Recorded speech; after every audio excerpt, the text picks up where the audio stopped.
സകല ബുദ്ധിയും കവിയുന്ന സമാധാനം ഹൃദയങ്ങളെയും നിലവുകളെയും ക്രിസ്തുയേശുവിൽ കാക്കും.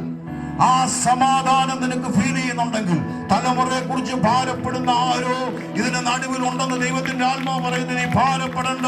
അവനൊരു അനുഗ്രഹമായിട്ട് വരും. എനിക്കറിയത്തില്ല, പ്രവചന ശബ്ദമായിട്ട് ഏറ്റെടുത്താട്ട് അവളൊരു അനുഗ്രഹമായിട്ട് വരും, അവനൊരു അനുഗ്രഹമായിട്ട് വരും, അവളൊരു അനുഗ്രഹമായിട്ട് വരും. നീ വിശ്വാസത്തിന്റെ വാക്ക് പറഞ്ഞാൽ മതി. മെഡിക്കൽ ഒരു ഫാമിലി ദേശം, അവനെ ഇത് മദ്യത്തിനും മയക്കുമരുന്നിനും അഡിക്റ്റ് ആയിരുന്നു. പല പ്രാവശ്യം ക്രിമിനൽ കേസുകളിൽ പോലീസ് പിടിക്കപ്പെടുകയും ജയിലുകളിൽ അടയ്ക്കപ്പെടുകയും ചെയ്യുമ്പോൾ ആ മാതാപിതാക്കളോട് പലപ്പോൾ ചോദിക്കും, നിങ്ങളുടെ മകനെ ഇങ്ങനൊരു കേസ് കേട്ടിൽ കണ്ടല്ലോ, ഇങ്ങനൊരു വിഷയത്തിൽ നിങ്ങളുടെ മകനെ കണ്ടല്ലോ. പക്ഷെ ഓരോ പ്രാവശ്യവും ഈ മാതാപിതാക്കൾ പറയും, ഞങ്ങൾക്ക് അവനെക്കുറിച്ചൊരു സ്വപ്നമുണ്ട്, അതേ നടക്കത്തുള്ളൂ. ഒരു പക്ഷേ നിങ്ങൾ പറയുമ്പോൾ അവൻ ആ ഒരു സാഹചര്യത്തിലൂടെ പോകുമായിരിക്കാം, പക്ഷെ ദൈവം അവനെ കൊണ്ടുവരും. അവരുടെ ഫെയ്ത്ത്. ദൈവമക്കളെ, വിശ്വാസത്തിന്റെ വാക്ക് പറയാവൂ. ഏറ്റെടുത്ത് അസാധ്യതയുടെ വാക്കുകൾ പറയരുത്, നെഗറ്റീവിന്റെ വാക്കുകൾ പറയരുത്, പരാജയത്തിന്റെ വാക്കുകൾ നിങ്ങൾ പറയരുത്. സഭ 2007 തുടങ്ങി. അങ്ങനെ അമ്മച്ചി അവിടെ വരുമായിരുന്നു. മരുമോളുമായിട്ടുള്ള എന്തോ ഇഷ്യൂസ് ആയിരിക്കും. എപ്പോഴും പറയും, എനിക്ക് റോഡിൽ കിടന്ന് മരിച്ചാൽ മതി.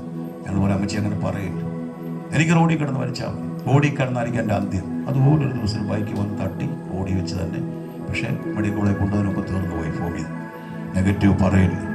ദൈവമക്കൾ, അസാധ്യയുടെ വാക്കുകൾ പറയരുത്, പരാജയത്തിന്റെ വാക്ക് പറയരുത്. മരണത്തിന്റെയും ജീവന്റെ അധികാരം നിങ്ങളുടെ നാവിലാണ്. സൃഷ്ടിക്കുന്ന നാവാണ്.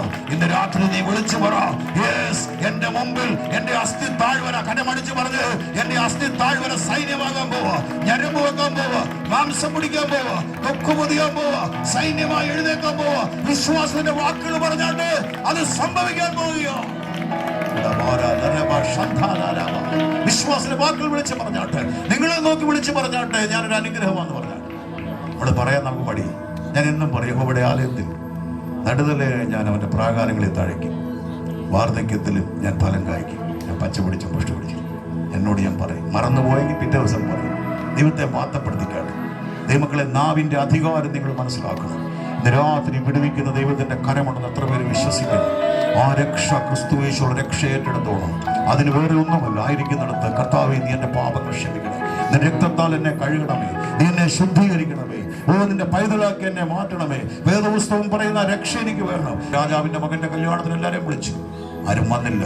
വഴിത്തലക്കലുള്ളവരെല്ലാം വിളിച്ചു. പക്ഷെ രാജാവ് ആ വിരുന്നുശാലയിൽ വിവാഹ വസ്ത്രമുണ്ടായിരുന്നു. ദൈവത്തെ സ്തുതിച്ചാട്ടെ. അതാണ് മണവാളൻ തലപ്പവണിയുന്ന പോലെ മണവാട്ടി ആഭരണങ്ങൾ തന്നെ അലങ്കരിക്കും പോലെ അവനെ രക്ഷാവസ്ത്രം ധരിപ്പിച്ച് നീതി എന്ന അങ്കി ഉടിപ്പിച്ചു. ദൈവത്തിന്റെ യോഗ്യത വരുമ്പോൾ ആ യോഗ്യതയെ നമ്മൾ നടക്കും. ഈ ലോകത്തിൽ വരുന്ന പ്രതിസന്ധികളെ നമ്മൾ മൈൻഡ് ചെയ്യത്തില്ല. അവിടെ പ്രശ്നം, ഇവിടെ പ്രശ്നം, എന്തെല്ലാം കലങ്ങി മറിഞ്ഞാലും സങ്കീർത്തനക്കാരൻ പറഞ്ഞപ്പോൾ നീ പറയും, യഹോവന്റെ വെളിച്ചവും രക്ഷയുമാണ്, യഹോവന്റെ ജീവന്റെ ബലം.